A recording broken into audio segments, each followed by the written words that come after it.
My parents' house. This is the one that I was at trying to survive the storm.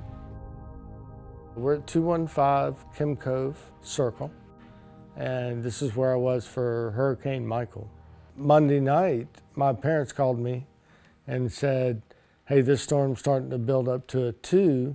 It might even get to a 3, so we're gonna leave town with the RV and we're gonna take some friends with us. Do you and Mr. Red, my cat, wanna go with us? And I said, no. I said, we'll be fine. And she said, well, why don't you go to our house because we boarded it up so it'll be safer if it gets any worse. And I said, okay, we'll do that. And so my grand plan was to go to the attic. And the attic is right here. But it had the stairs pulled down, it had water up there, and that's where Red and I were gonna go if the storm got really bad or if water came in the house. So everything was fine. So Tuesday night went to bed, and then Wednesday morning, I saw it was rising even worse up to a 4, and that it could be up to a 5, and really started getting worried. So 2 hours before the storm hit, my parents texted me and said, we got a friend, Frank, a 73-year-old man that's staying at the canal with 2 dogs. Can he come and stay with you? And of course I said yes. I'm in here, I can hear Frank on the phone with his wife, and I can hear in her voice how bad the storm's getting. Probably about 45 minutes into the storm starting to hit, I'm in here and I feel water at my feet.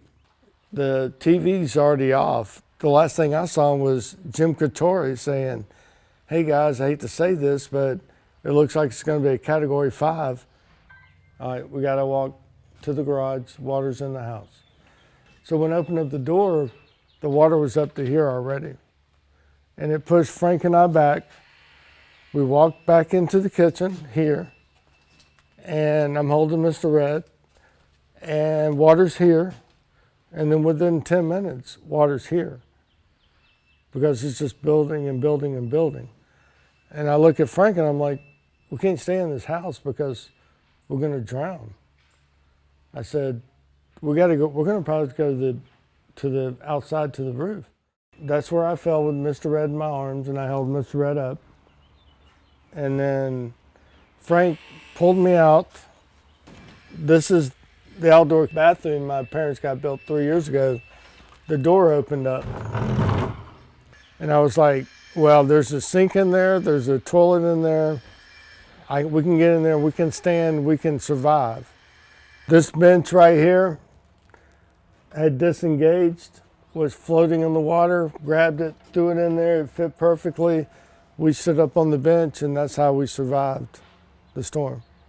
The next morning when I got up, I walked out to get to the main road on 98 and just realized it looked like a bomb had gone off in Mexico Beach. There was a house sitting in the middle of 19th Street to get to 98. I thought I was the only person alive for a while. You're like, oh my God, this was even worse than I thought it was gonna be.